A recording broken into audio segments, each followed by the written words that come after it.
Beg your pardon? Lisa, right? In affirmative, we got Taylor's A. In negative, we got SMG. Without further ado, on the topic about Islamic political parties, we invite the Prime Minister to take place that sets the journey.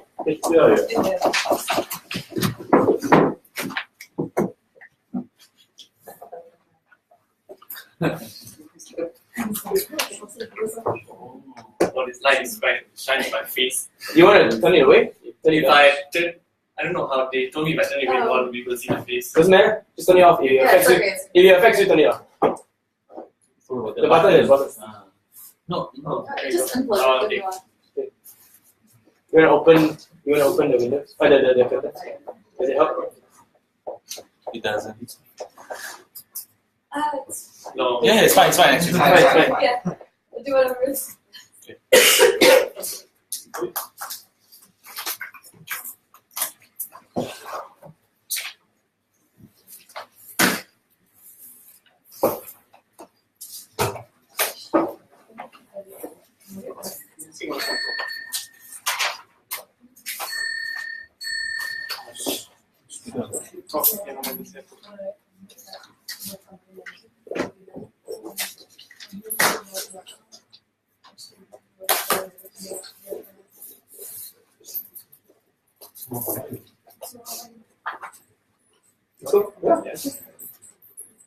The best way forward for an Islamic way of life is through a political machinery that puts Islamic leaders in power. However, parties like PAS or the National Awakening Party have strategically failed at forwarding their goal, as they've been brandished as a radical fringe group and no longer as a religious group that wants to appeal to a vast majority of people. That is why in government our stance is simple, that the blueprint for any Islamic political party should center around social welfare. And how will this operationalize in our world? Firstly, the manifesto will focus on universally accepted Islamic values like caring for women and children and the underprivileged. This would include doing things like giving cash handouts through the distribution of zakat. Secondly, funding and staffing better schools. Thirdly, prioritizing the building of hospitals instead of building more mosques. Fourthly, the way we think this will be best funded is possibly through the donations that the political party will have, and if you are elected into a seat of power, given that each member of parliament gets a federal grant to operate their constituency, that money will be then used to do these things within that constituency. Note that this policy isn't just exclusive for Muslims, but everyone else for where that person is in power. What will we not focus on would be things like constitutional changes that include wanting to have more hudud laws or Sharia-compliant courts as the mode of political reform.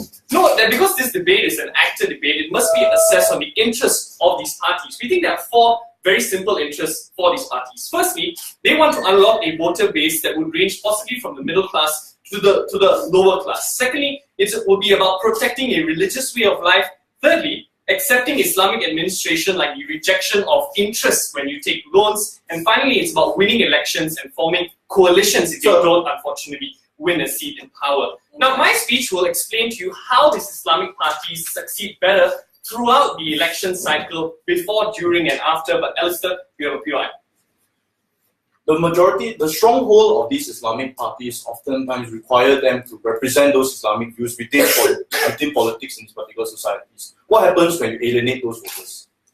I don't think we will alienate those voters, because in no way throughout our case are we alienating Islamic values. Rather, it's a prioritizing of a different set of Islamic values that is not only exclusive to Muslims, but one is universally accepted. You have to tell us why in your world you're exclusive with confining your benefits to one set demographic, which in reality has failed to get these people into power. So, on a pre-election stage, we think the status quo looks like having a very high barrier of entry, because the only way for you to support an Islamic party is based on your religious identification as a Muslim. How does this operate? It operates in seeing a lot of these parties focusing their issues in mosques or in madrasas where they go in to preach. In fact, what happens here is that even the most pious of Muslims are likely to be the ones that are most going to support them, but a lot of agnostic Muslims who don't subscribe to possibly going to the mosque every day or going to the madrasa lose out on being a demographic or important demographic for these individuals. The thing to note here is that often there's a disconnect with these people emphasizing on an Islamic way of life,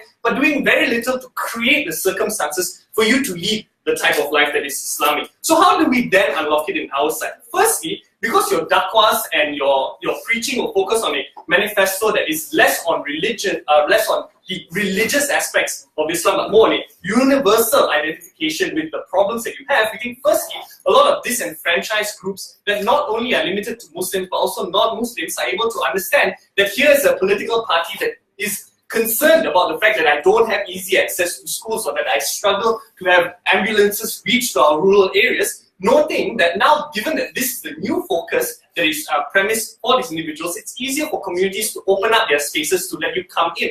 That means schools in rural Sarawak and Sabah that may have been agnostic previously or may have been atheist in nature are likely to let you come in and speak because they know your rhetoric is not limited to Islamic benefits or you quoting the Quran constantly, but rather the fact that you want to have a focus or a discussion on how exactly social issues affect you. I think the unique benefit here is that you have more grounds for people to support your policies and more people wanting to join your party. And as a result of which, we think even if you live in a state that is considered a safe seat for many secular parties because they know it's very hard for Islamic people to enter these areas, now the benefit here is that you open up new competition in terms of the policies that you have. Because previously in states like Selangor and Malaysia that is considered a rural area, now know that parties like DAP cannot easily run away by saying this is always going to be a safe seat for us because parties like PAS is unlikely to enter these areas. Knowing then that because there's an unlocking of new competition, we think the benefit here is that where previously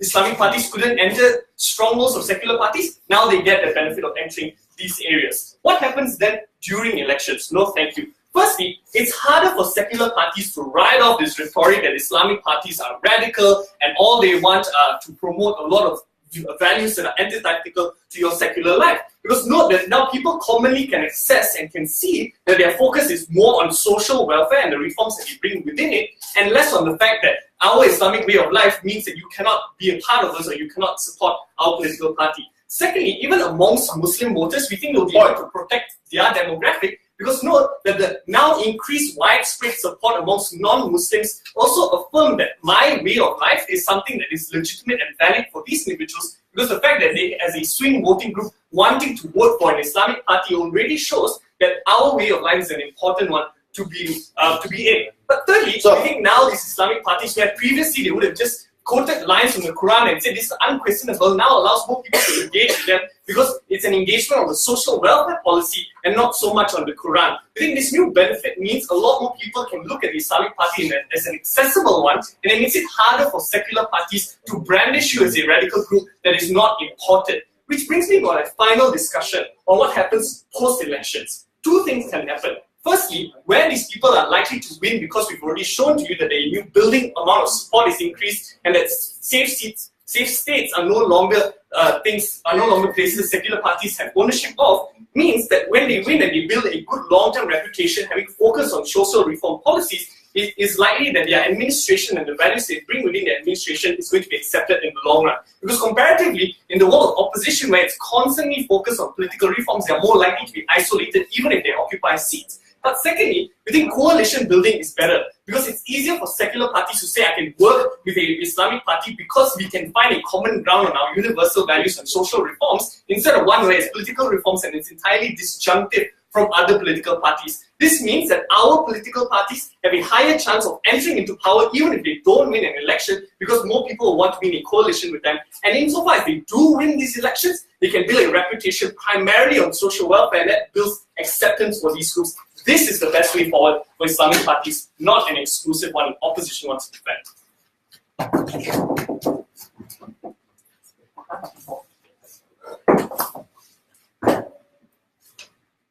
Right, thank you, Prime Minister, for the speech. Now to invite the leader of opposition, invite Anjali. Yeah.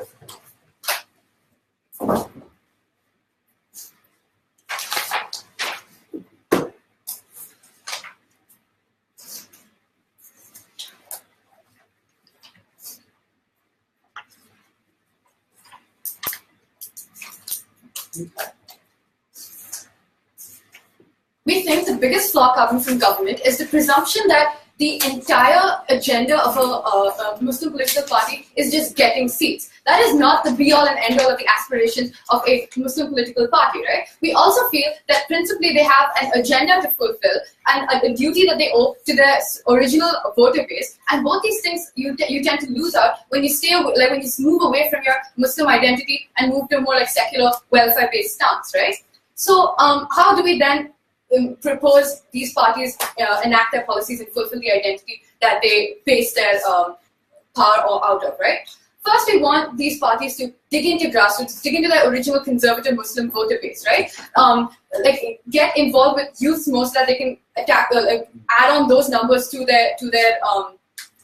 And we also want them to sort of engage in this language that ensures that people who are Muslim feel that the only way to ensure that their identity is represented in like the politics of the country is by voting for this party. We feel like creating this culture is one that is just in the benefit of these parties, but also one that is closest to the closest way for them to fulfill the agenda that they set out to do, right? So how then do we How then do we propose like what their campaign looks like and why this is good for them?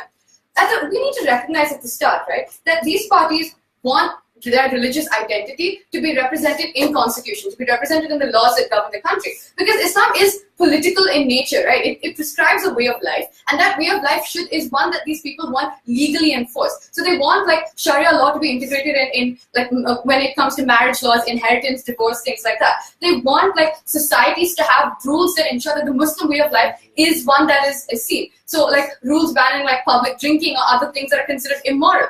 And this is because like these things are not just preferable, but for this Muslim voter base, it's what they believe is the only moral way to live life, right? So any policy that pushes for these laws to come about is the policy that guarantees that your identity as a Muslim is one that's validated in the country that you're a part of, right? And so this stance is something that should come from these Muslim parties at the point at which they decide, I want to be a Muslim party, right? So this is where our first rebuttal comes in. The idea that if you suddenly switch from having a Muslim-centric identity to one of where you push for secular-based policies, why that would be more successful for you. This is where we tell you no, that won't happen, because at the point at which you take a Muslim name like Jamaat Islam and you take that identity on, take that mantle of preserving Muslim culture on your shoulders, that means that you've already excluded a lot, like the majority of non-Muslim voters, and trying to pander to them isn't going to work anyway, because you have secular parties that do a much better job of it. So for non-Muslims, they would go down that path regardless of what stance you take. That means then that the better and more rational thing for you to do is to target your original conservative voter base, whose main priority when it comes to voting for leaders is to see which leader guarantees Muslim law prevails in the country, right?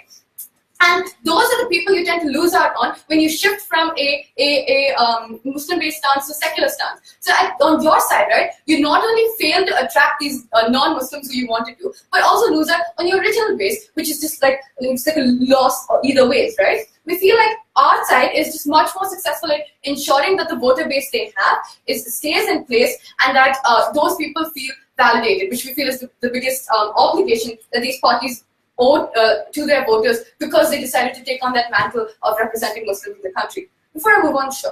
Why is it strategic for Muslim political parties to enforce laws like public drinking, especially when modern Muslims are already departing away from this? Or there are many non-Muslims who do not agree with these values. How would you be able to win elections? And why? Right, okay. So here's the thing, right? We feel that there are certain regions where the majority population are conservative Muslims. So like in Malaysia, areas like Kelantan and like Terengganu, right? Yeah. These places would like definitely vote in PAS because they know that this is the only party that truly represents them. So we feel that the rational thing then for these parties to do is to focus on those key areas, push for federal laws, which means that in the areas that they win, they have the ability to like change the laws to ensure that their way of life is represented. We feel like trying to move away from this and trying to adopt a more secular stance is just doing something that you're not good at, and you lose out the one mutually exclusive benefit that you had come in the beginning, right? It just makes you like any other party, but worse off because you're smaller in number and you already started off with a name like Jamaat Islam, which means that you've excluded the majority of the population to begin with, right? Yeah.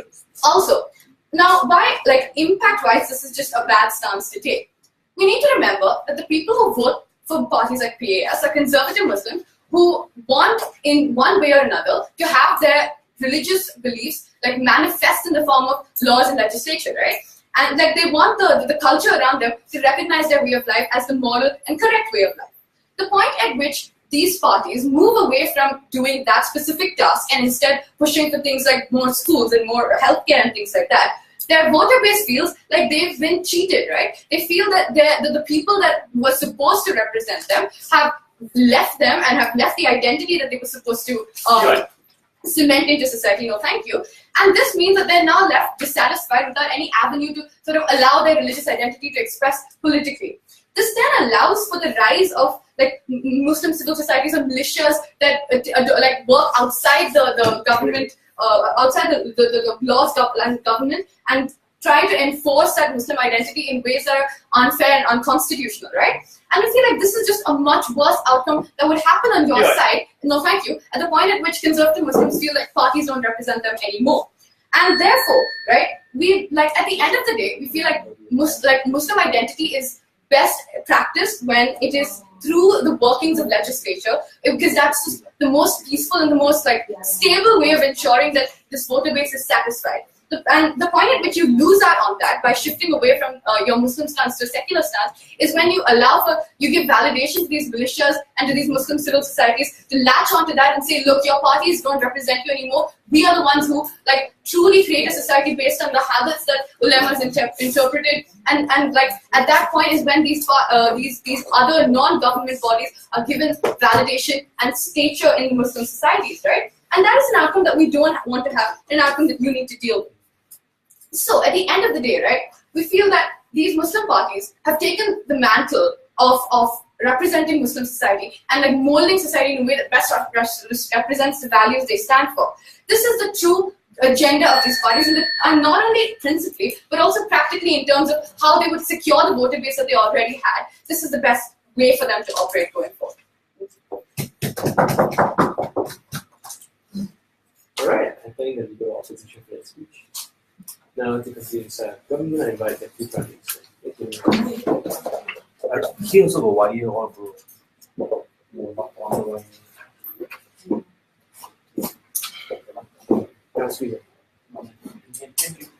I'm happy I'm not on that side, man. I have got one job thing.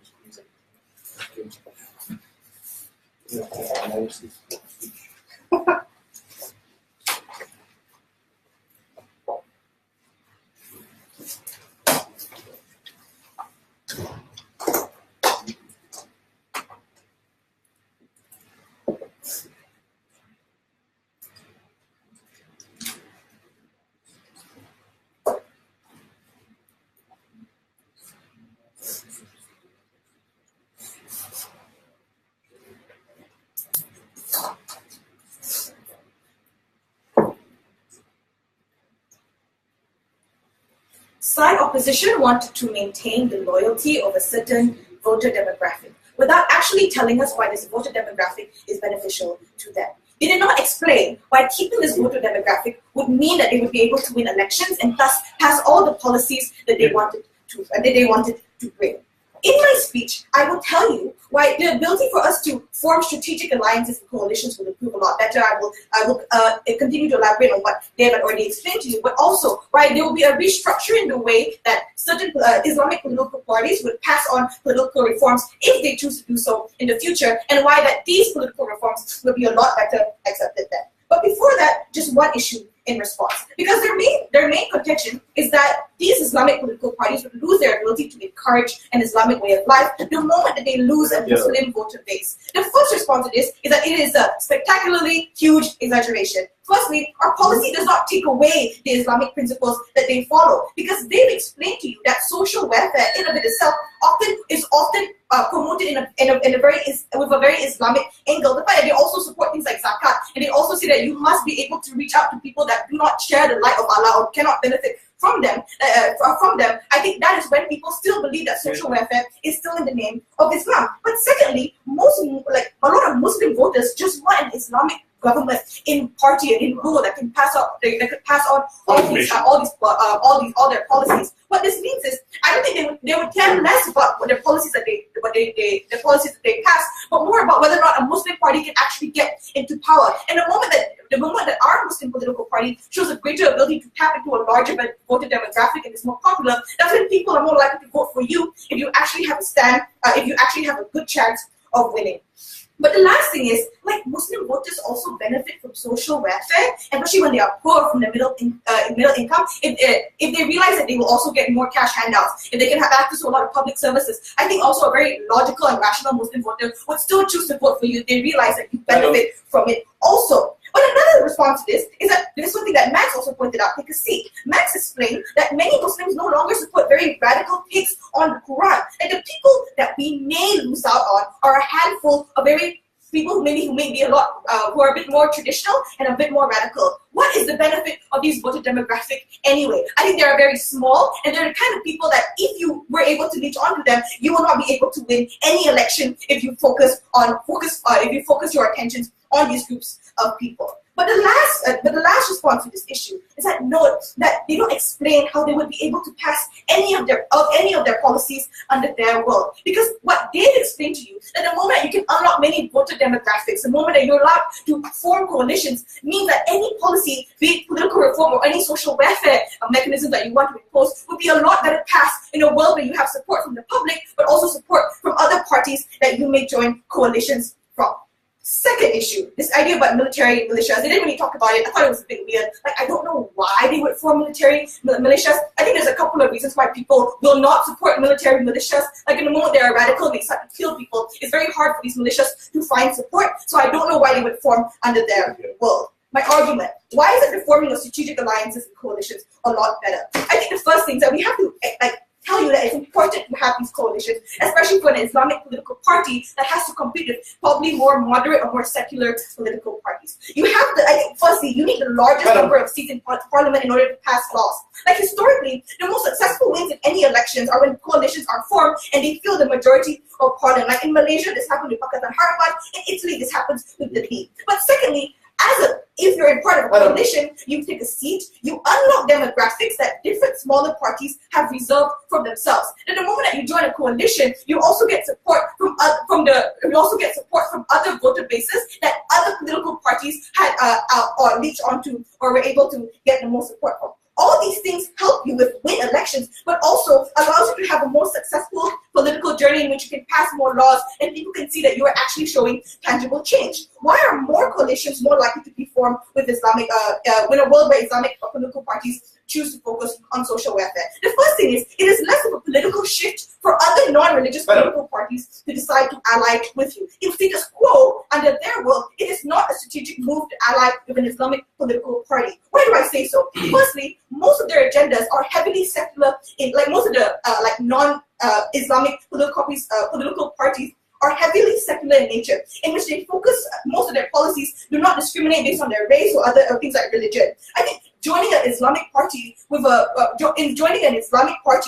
a very purely Islamic agenda means that it's very hard for you to co-opt any form of policies or any form of agenda because they're just so vastly different. But secondly, they are more likely to be attacked from other political parties that are moderate, because it's very easy for your opposition parties to reach on this rhetoric of Islamic extremism and exclusivity. The moment that you join an Islamic political party means that gunfire that was once focused on this Islamic political party will also be focused on you when you form a coalition with them. Like, a good example is Pakatan Harapan. Like, one of their biggest criticism is their allowance of laws that benefit certain people based on their race and or a specific religion. This criticism will be fueled if they choose to opt in with PAS, which is why Barisan was the more eligible candidate for them, because they realized that they were more moderate then. What is the comparative? But before that, go on. Thousands of people turn up on the streets of Jakarta to protest against Governor Ahok for seeming to have disrespected Islam. How would your side appeal to these individuals now that you've abandoned Islamic politics? Because we do not disrespect Islam for all the things that I already explained in the first minute of my speech. That there no way in the Islamic party says that Islam is a bad thing, but rather there are ways that Islam can be more accommodating to more people, and thus you can increase the spread and benefit of Islam. And I think that's something that most Muslims would want. my comparative. I think when you join under our world, joining a political party is less of a political risk. The moment that you have policies that you can work together with, but secondly, political parties will not absorb the criticism and xenophobic narrative they would if they form coalitions with other people. As a result, that all the benefits of coalitions would be able to transfer on to them. But on a more important note, how would political reforms look like in the future if they choose to do so? Like, no, as of now, any political reform that they want, like the hudud law and all those things, or the ban of alcoholism, are things that will not be supported, not just from everyday people, but also Muslim people that do not want these things. I think what would change under our world was that they're more likely to pass political reforms that would make sure they would accommodate to more people. For example, they would only pass political reforms that say that you only need to follow Sharia law if you are Muslim. This happens in Malaysia now, but does not happen in Pakistan. I think that's why you restructure political reforms to make sure that it doesn't isolate other people, but can still benefit Muslim individuals that would want Sharia law to be in place. All right, I think that the parties have the speech. And now we can do sorry, opposition. I invite the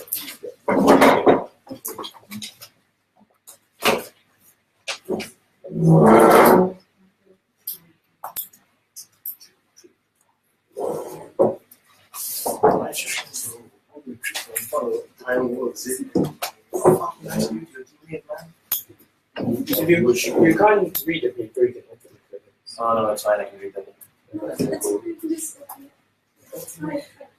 Oh, but nobody will be able to see that. It's okay, whatever. I want to see you. Well, my mother said she wants to see me at the iPhone. I was a new video. Alright. That's that. Yeah.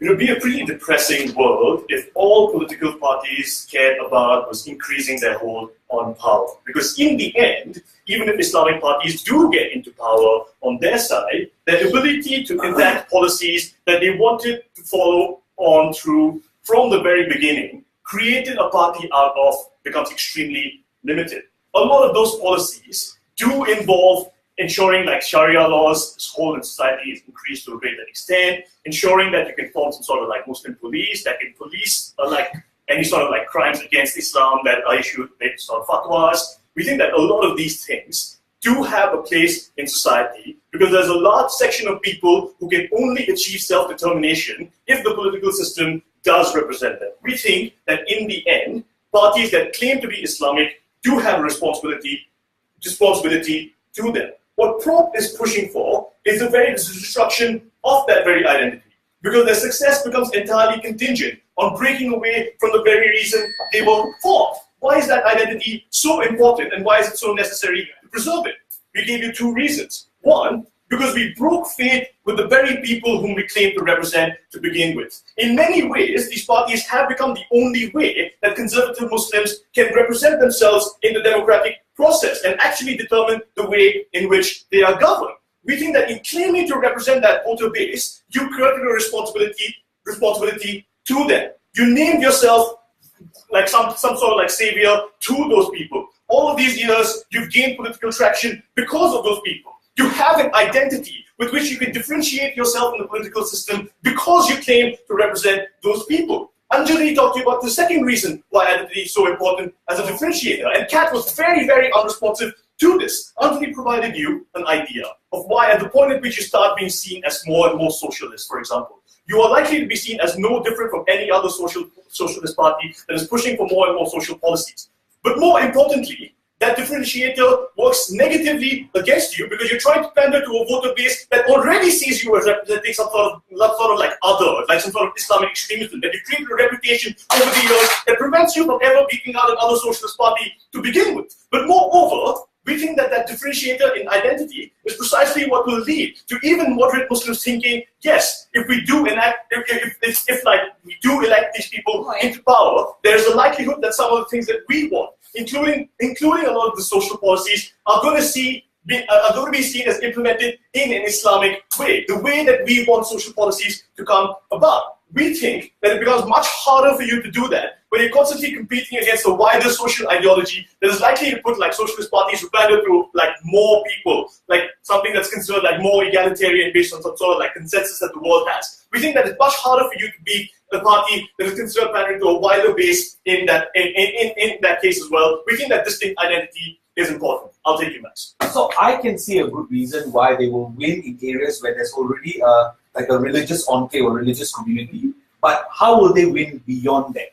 Okay, so now, winning beyond that is something that's difficult to begin with. We think that at the point at which you do that, you firstly like lose all the voters whom you already had, which means that you can completely change the political stance. It means that your internal party democracy structure changes. It means that the very people you have in your party have to start to stand for completely different things, change very fundamental parts of their identity. Because even when they are elected into power under your side, there's nothing that they can do to preserve the identity that they wanted to protect to begin with. We think that that is something that should be fundamental to those parties. We don't see why that should be taken away on your side. We don't think that like you would even stand for those things being represented, because in those coalition parties, it's unlikely they're gonna like allow for any sort of like ideology which seems like divisive into a coalition either way. We think that's unlikely to lead to any of the things that they want in preservation of their identity. But even if you're not elected into power, we think that it's much more important for you to preserve that identity. Why? Because A, you can participate in political discourse representing a voter base that you claim to represent. And we think that protecting that voter base is important, which is where Anjali came up and talked to you about what other means people might use to protect themselves. Because conservative Muslims are seen in a bad eye in society. They're seen as people who want like radical changes that society cannot be accepting of. And the part of which the only representation you had in the political process abandons you, doesn't like take into account what you want, you're much more likely to see favor with groups like the Muhammadiyah, who claim to like represent like Muslim, like a conservative Muslim ideology within society. We think that those are much more harmful to be a representation of that voter group. Why is that so? Because A, they do act outside the purview of the law. They're much more likely to participate in hate speech because they aren't politically campaigning and they aren't like under the check and balance of democratic rules. We think that when your only route to representation then becomes that sort of like organization, you're much more likely to see like them becoming violent, participating in a lot more protests, basically like entrenching the very problems that society sees with that voter base to begin with. We think that it's much more important for you then to protect them. Let's talk about the political parties then, because they talked about 3 levels. Let's talk about what happened before elections, during elections, and after elections. So before elections, Sheila Katrina said she had no idea like why people would ever vote for a like Muslim exclusive party. We think that we've already shown you what sort of voter bases are likely to pander to that, are likely to vote for those parties to begin with. We think that gaining a few seats from a few constituencies is extremely important in comparison to completely losing your identity in that case. Because what happens then before an election? At the point at which you stop pandering to that voter base, at the point at which you stop like protecting that identity, you will actually lose out all forms of discourse that you can have within the political process about that. Which means that which basically means that when you're running for an election, there's little to no discussion about an entire social group that is being excluded from that process. We think that you have a responsibility to that. But secondly, during election campaigns, because this is where like they said like coalition forming is likely to put you into power. We think that at the point at which you join a coalition even further, and that becomes the only thing you care about, like gaining some sort of representation through a coalition, that's not really the kind of power that politicians seek anyway. If you're in a coalition that you're there only to claim as being part of the government, we don't think that that's a very powerful position to be in to begin with, given that you aren't likely to be able to push that coalition to do anything that you wanted them to do, that you wanted to be a part of policy to begin with. We think that coalition building ends up being worse off for those political parties. We think that losing that identity makes it worse off for your political parties, because you then entrench the perception that the people that you claim to represent are extreme, don't deserve a voice. We are voice.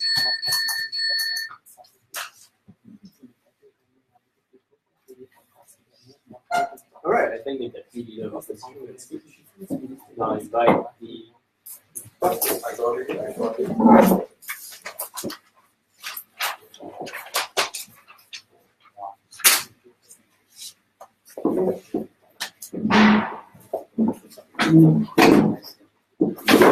move here.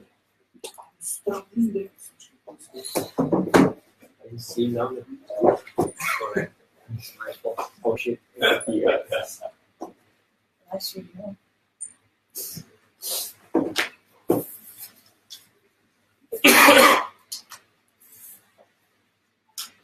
Good. Yeah. The zakat was an Islamic political device designed by Muslims.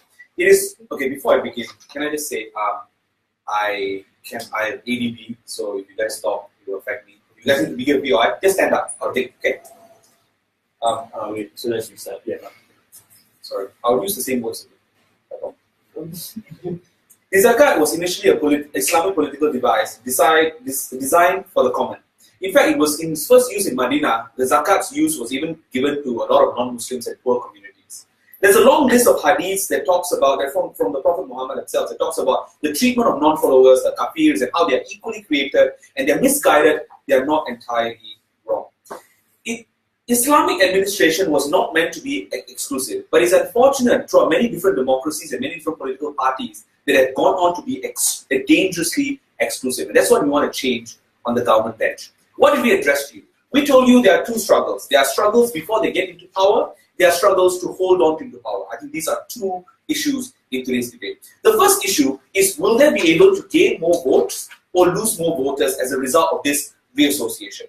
The primary concern at this point was to suggest that Islamic political parties will possibly lose their upper hand because they will already be seen as departing from core Islamic values. The question that must be asked in this debate is that, is this actually a depart from Islamic values? They've already told you in response to the POI that this is merely a reorganization of Islamic values. Like, even Muslims these days do not agree with the types of things that they're talking about, because these op-bench are not just representing Muslims, but they're representing hardcore conservative Muslim values. That's what, like, even Muslims in many different democracies are just like fatigued with political machineries of just supporting very conservative values. Things like public drinking, things like prohibition on premarital sex, things like chopping off people's arm if they commit robbery or whatever. It's often things that even Muslims do not agree upon. In fact, I would argue that Islam in no way argues for this imposition. In fact, political parties choose to interpret it or use this in order to seem like the saviors of Islam. Then, at this juncture, even in Malaysia, like, the common logic says 70% of the population is Muslims.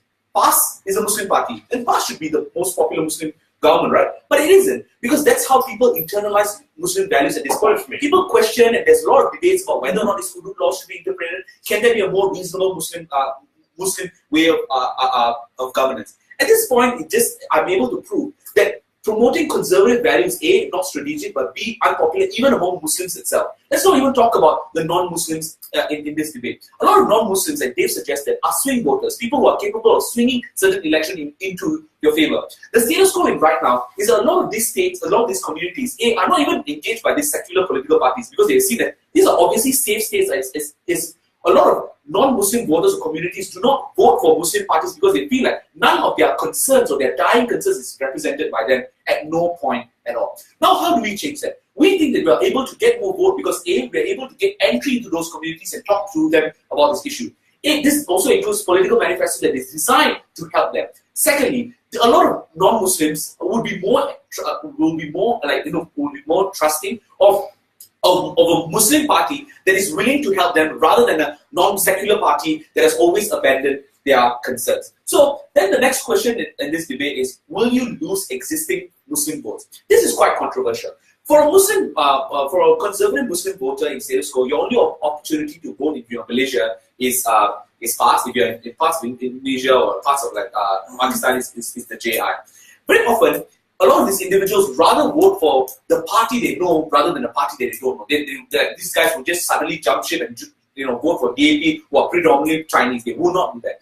Even if we would argue, they will still retain Muslim votes, because a lot of the explanation for these kind of issues will be if you vote for zakat or infrastructure, you use the justification that, oh no, the Quran tells you that the common good for people is important. Iran tells you that the basic quality of people right is important. Iran tells you there are stages for implementation. And the truth is, these are concerns that are raised by even poor Muslims or lower middle income Muslims, even in those countries. They're talking about, why are you talking about hudud laws when our communities and our schools are already affected? And this is the reason why a lot of areas, even in Kelantan and Terengganu, a lot of like small seats are already being contested and already being won by the other side, not being within past control as well. So at this point, I'd like to just prove that it is quite possible we'll be able to get into entry to a lot of voters and still be able to retain Islamic values. But sure. Look, I already told you that a lot of the policy that you're painting as conservative are an important part of the party's identity that these political parties were formed on to begin with. Why is it okay to abandon an identity that you claim responsibility for? I don't think people were conservative, therefore they became conservative. In fact, I thought they made themselves conservative because it was strategic back then to represent Islamic values in that way and to make sure people believe that this is the way in which you should live your life. At this point, societies have changed, and people, I would suggest that these political parties then need to adapt. The second question to this debate is relatively easy. Therefore, you can still remain as a savior of Islam, and you will still be able to represent Islam. But the question is, what would you do in order to hold on into power? Like Anjali's response initially is that non-Islamic political parties already do better in secular politics. That is completely wrong. A lot of Islamic or caliphate system, if you look at it, do very good in engaging in a lot of common concerns in society, and therefore there is an opportunity for you to do this. And these are not like really hard stuff, like building more schools, improving your healthcare infrastructure, are important things that you can also provide. It's perfectly capable. It's not very unique. But the second thing they told us is that you already won Kelantan and Terengganu. The best argument for this is that maybe you won Kelantan and Terengganu, but you will never win beyond that. I already showed you initial analysis of how even in Kelantan and Terengganu, it is still becoming questionable. But I think Katrina says a few things in this debate that goes unrebutted. Number one is the ability for them to form coalition. Because it's not only about winning your constituency, it's about forming ruling government. And very often, very radical conservative Islamic parties often get left out of the equation. Like right now, like Pakatan Harapan, when they wanted to engage, they were more willing to engage with Warisan, the fringe group in Sabah and Sarawak that were a lot more reasonable in terms of policy making rather than PAS, because they know in order to get PAS on board, they literally need to legalize hudud laws. But the second thing Katrina said is very important is that political reforms are a lot more reasonable. If you look at the political reform that happened in Pakistan as a result of years and years of conservative holding on to power, is that the Sharia law is implemented blanket onto anyone. Similarly in Brunei. If in Malaysia, as a result of UMNO, a more reasonable political, I would say relatively Islamic, but a lot more reasonable than past, the Sharia law only applies to Muslims. Therefore, the political reform, even if they get to the point where they're able to do the reform, will be a lot more acceptable and a lot more, a lot better. Now, I would just like to make a joke before I leave. Why people won't join terrorism? Terrorists are bad. They decapitate people. Very little capacity for you to argue with them, talk to them, rationalize with them. Very difficult for you to hold on to them to power. But more importantly, at least in our world, we have policies that will ensure the betterment for future of communities across the spectrum. Your terrorists would not do so. Please vote for the government.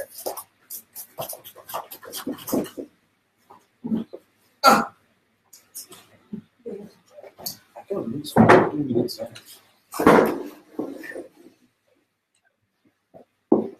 Alright, I think you have to speak.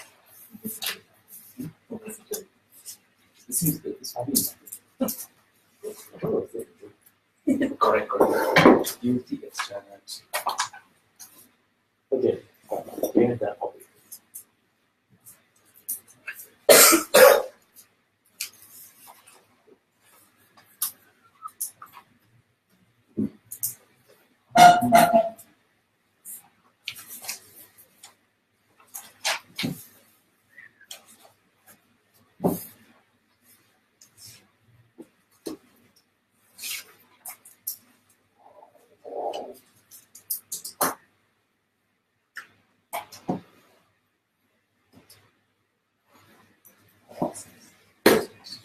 Hi guys. So the central claim that we want to refute on opposition is this ridiculous idea or this notion that all political parties necessarily want to form government.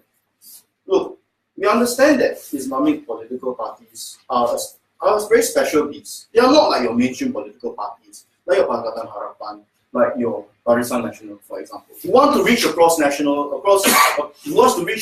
the entire nation in order to get as many votes to form the ruling government of the day. We understand that if Islamic political parties really wanted to play the same game as PN, to play the same game as Pakatan Harapan, then they wouldn't be Islamic. because not everybody is a Muslim.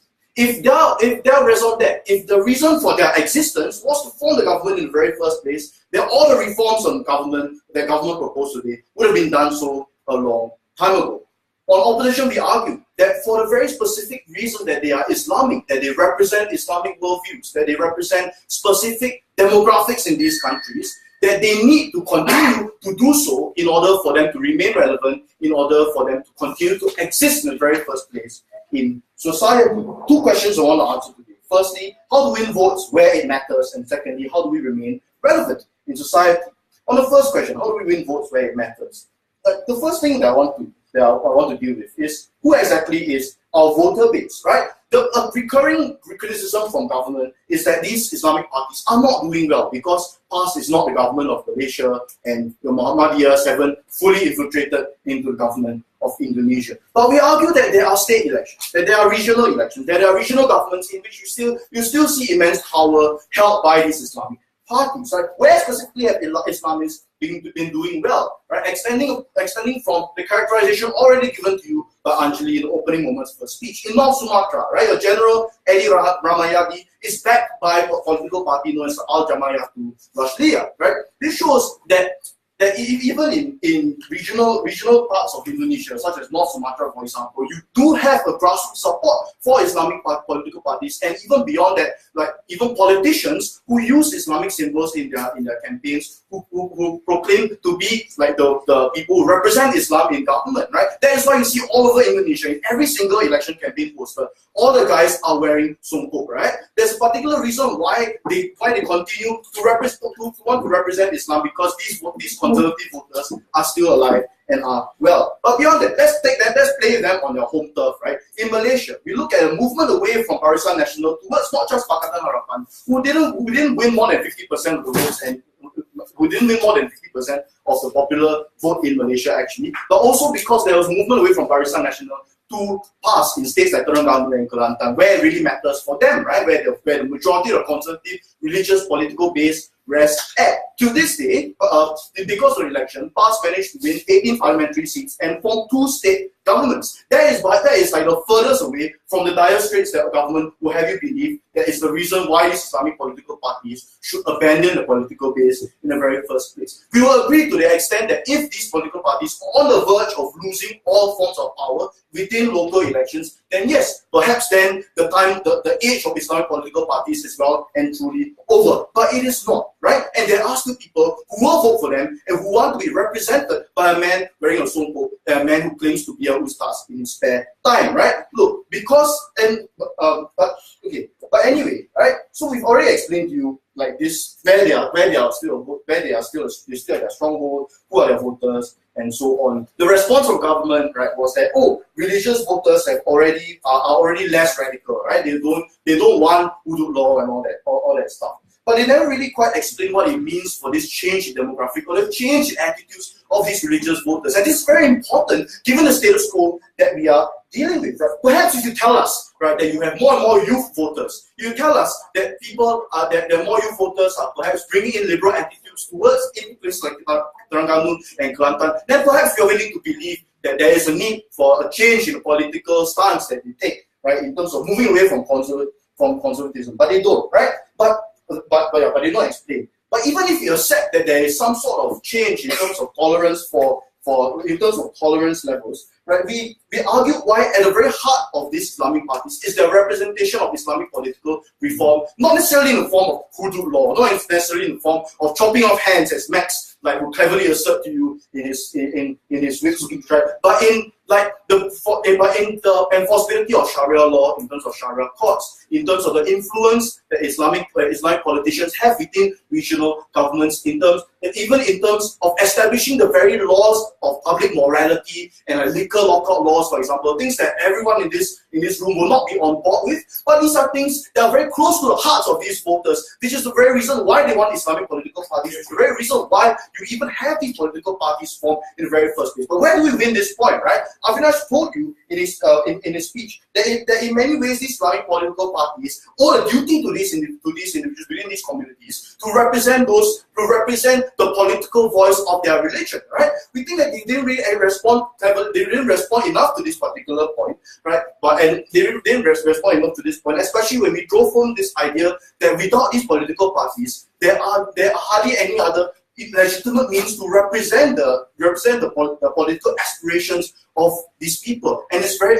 and there are terrible alternatives. But before that, yes, Max. Yeah. Why can't we use Songko and use hadiths and Islamic explanation in enforcing social welfare mechanism? And why won't Muslims not accept this? Alright, so look, the thing is, if you are an Islamic political party, you want to play the, so I'm going to get to that, right? If you want to play the same game as your mainstream left-wing political party, i.e. the rest of Pakatan Harapan, then you're likely to lose, right? Especially because your side is the side that's going to justify your policies based on Muslim supremacy and hadiths in the first place anyway. So the entire benefit on how, the entire benefit that the case rests on this idea that you're likely to win these elections because now you've reached across borders, because you reach across racial and religious lines, just isn't true. The moment when you try to back this up by saying that you ultimately have to bring your policies back to hadith, bring your policies, relay your policies back to Islamic principles anyway.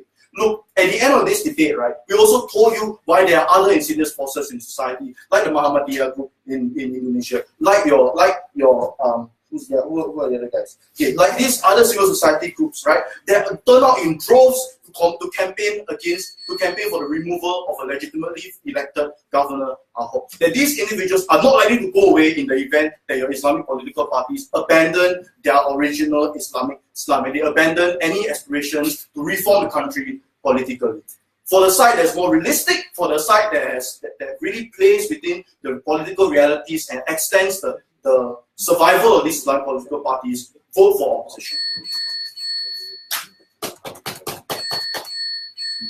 Alright, thanks. Give me 1 minute. You need to talk now. Okay, think about Pakistan.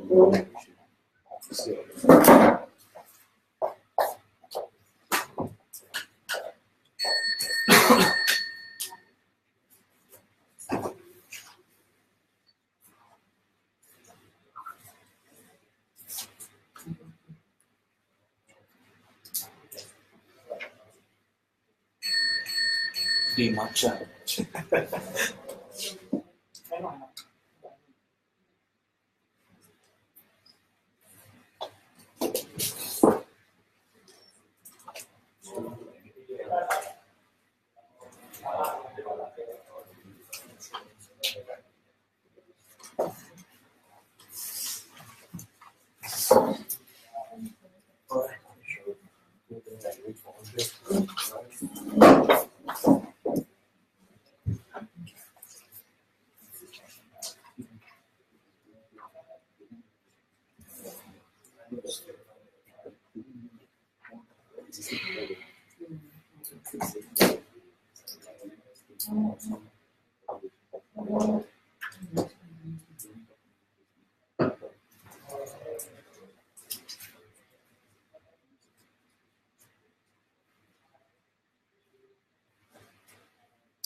I did.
Is there a bathroom here? Bro, just I give you a couple of cups. Why can't we use this bathroom? No, it's not your room, bro. Oh, so what? This is This as is a suite. Ashkon's room. So this. Oh, So they actually like move the beds and everything around instead of these tables. Quite No, I'm guessing this part had no. This is a suite, so there was a couch here. Oh, yeah. Oh, okay. So that's how Yeah, it's that's like the a room bed. and the bathroom. You gotta take a photo. Okay. It's there. So it's from Indonesian immigration. Want to check if anything goes well. Oh, they should. Yeah, because apparently we have Pakistani and Nigerian nationals in the tournament. So yes, red flag country. And this, we are Malaysians. Malaysian This is like Malaysia precisely is happening on live stream. as a whole. This being live stream. Yeah, everything. I just forgot Live stream. What's your Hey, live stream. What's up? Indonesian immigration here to take some pictures. It's Yeah, very yeah. live stream, no interest. Okay, yeah. Don't have to worry, don't have to worry. Okay, Some people are streaming here. live streaming is Yeah, this laptop is live like streaming. Facebook. Yeah. Oh, it's fine. Let's turn on the lights.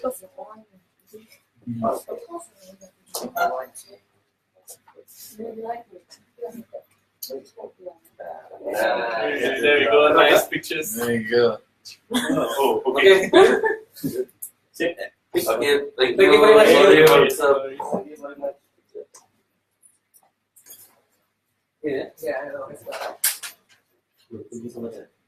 Sorry. I see your immigration visiting on Islam more.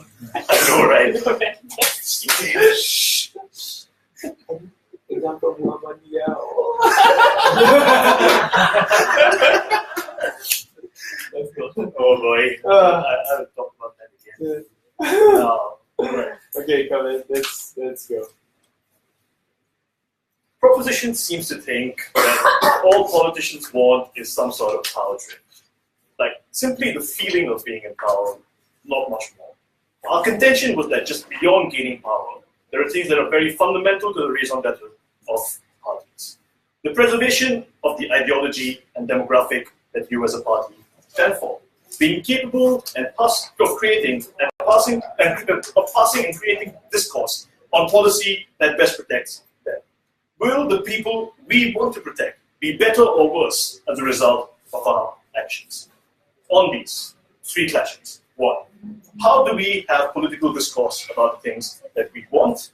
2. How do we best protect our identity? That's like within communities that we want to protect, how do we ensure that we preserve their perception and their ability to participate in politics? And 3rd, how do we improve our own chances of getting into power, which also matter in this debate? So first, let's talk about political discourse and the things we care about.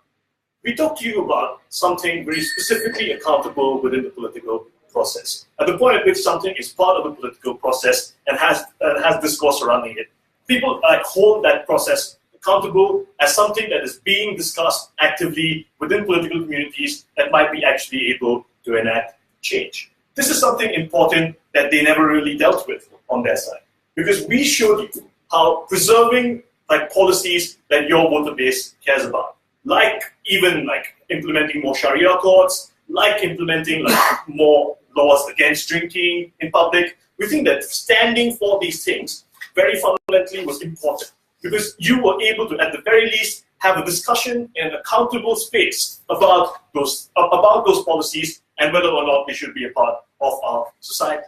We think that discussion is much more dangerous when it moves out of the political space. And this is where we talked to you about how people are likely to turn away from Islamic political parties. We showed you that it's unlikely that you'll ever be able to maintain your current voter base, because even beyond caring about just welfare and getting some sort of cash handout and basic socialist stuff that they want to talk about, we think that people care that their way of living life, the way that they want to see themselves governed, is discussed in the political space. We think that you, as a political party, an Islamic political party, are the only the only group that can participate in that political discourse without completely alienating your voters. At the point at which you abandon them, what happens? That's where we talked about groups like the Muhammadiyah that are much more likely to take up extreme stances, much more likely to perpetuate hate speech, much more likely to actively protest out in the streets, and that as a result of that, make it much more likely that the identity that you want to protect, which is moving on to the second clash, becomes something that's seen as exclusively Islamic, exclusively harmful to our existence in society. We think that in taking up your position as a political party, in claiming that this is something that you want to protect and represent in the political sphere, you took on the responsibility for that identity being represented in the political space. At the point at which people you claim to represent are seen as outcasts even further, because they don't rely on the political process anymore. Instead, try to engage using let's use a strong word here, deviant methods to kind of get your point out there. We think that that makes it much more likely that you completely exclude discourse about anything exclusively Islamic happening in the political process because you're seen as deviants. How do we then improve our chances of getting in power? They seem to think that, being sort of socialist, moderating your stance is naturally going to get you more voters. We gave you a lot of rebuttals against this. One, that you can't play the game of socialists and still try to be exclusively Islamic and hope to get votes. Because at the point at which you try to do that, then your reputation precedes you. People who want to vote for a more socialist voice are likely to vote for another party that seems more representative of the majority of the population. But secondly, we think that in protecting your own voter base, in ensuring that your voters continue to vote for you, you're likely to get seats in parliament that are much more likely to allow you to discuss your policies than a coalition party, even in the case that you do win on your side, where you're likely to be suppressed even further.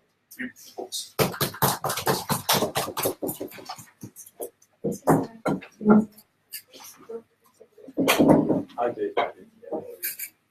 Thank you. If it's noisy, we can check.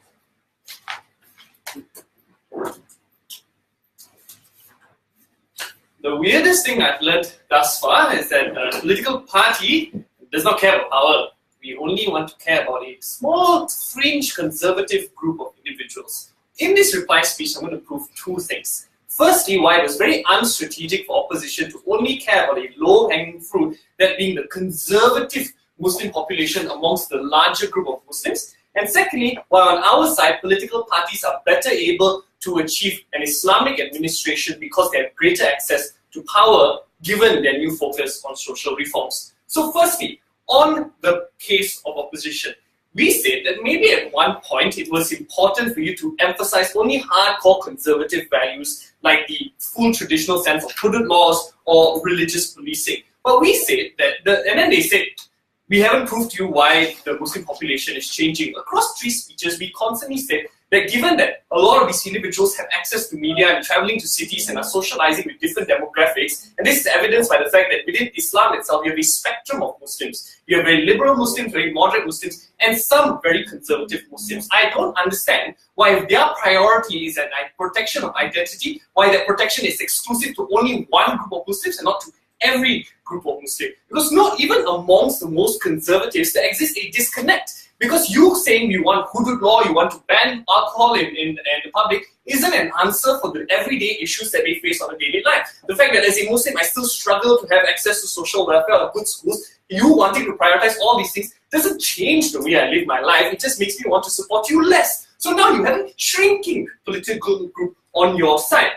As a result of which, how exactly are you going to achieve your reforms? You want alcohol ban, religious policing, Sharia courts, but you only want to be a state government. You don't really want power according to your side, right? So when do you get your political reforms? Because that's why we said in government, the prerequisite to the success of any Islamic political party is access to political support. Because note that your policies are dependent not only on electoral votes, but parliamentary votes as well. If you don't get to prove how this exists in your side, maybe yes, you will have Kelantan and Terengganu, but these states remain an anomaly. And the reason why this is logically true is because firstly, they only wanted the conservative Muslims and not every type of Muslim. That means that your states are reliant on you being able to prove that all the states you're going to be able to win have not only conservative Muslims, but a majority of conservative Muslims. In that world, I don't know how do you realistically get to pass your political reforms. How then do we win elections on our side? Firstly, we said that because there is a lower reliance on exclusive religious identity, but you refocus on this different Islamic values that are universally accepted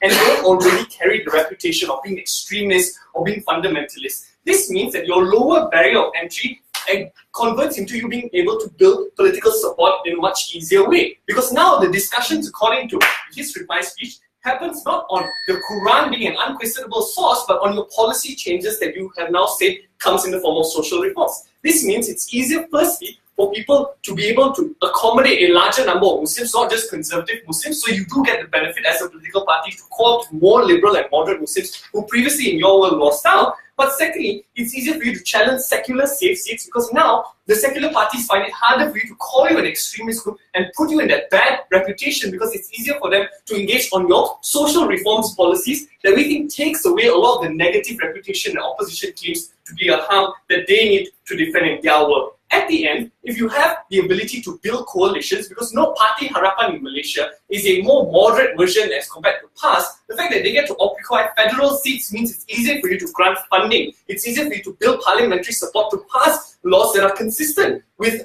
Islam. Note, on our side, I understand the trade-off. We may not get political reforms like hudud and Sharia, but we think in the long run, we build a reputation that is worth engaging with. Because in their world, the reputation you're engaging with is a fundamentalist and extremist reputation. So how in the hell do you get political reforms still remains a big question at the end of this debate. At the very least, people support you. You may not get political reforms, but as a political party, you serve more Muslims than you were in opposition. Alright, thank both teams for the debate. Your first house is your questions.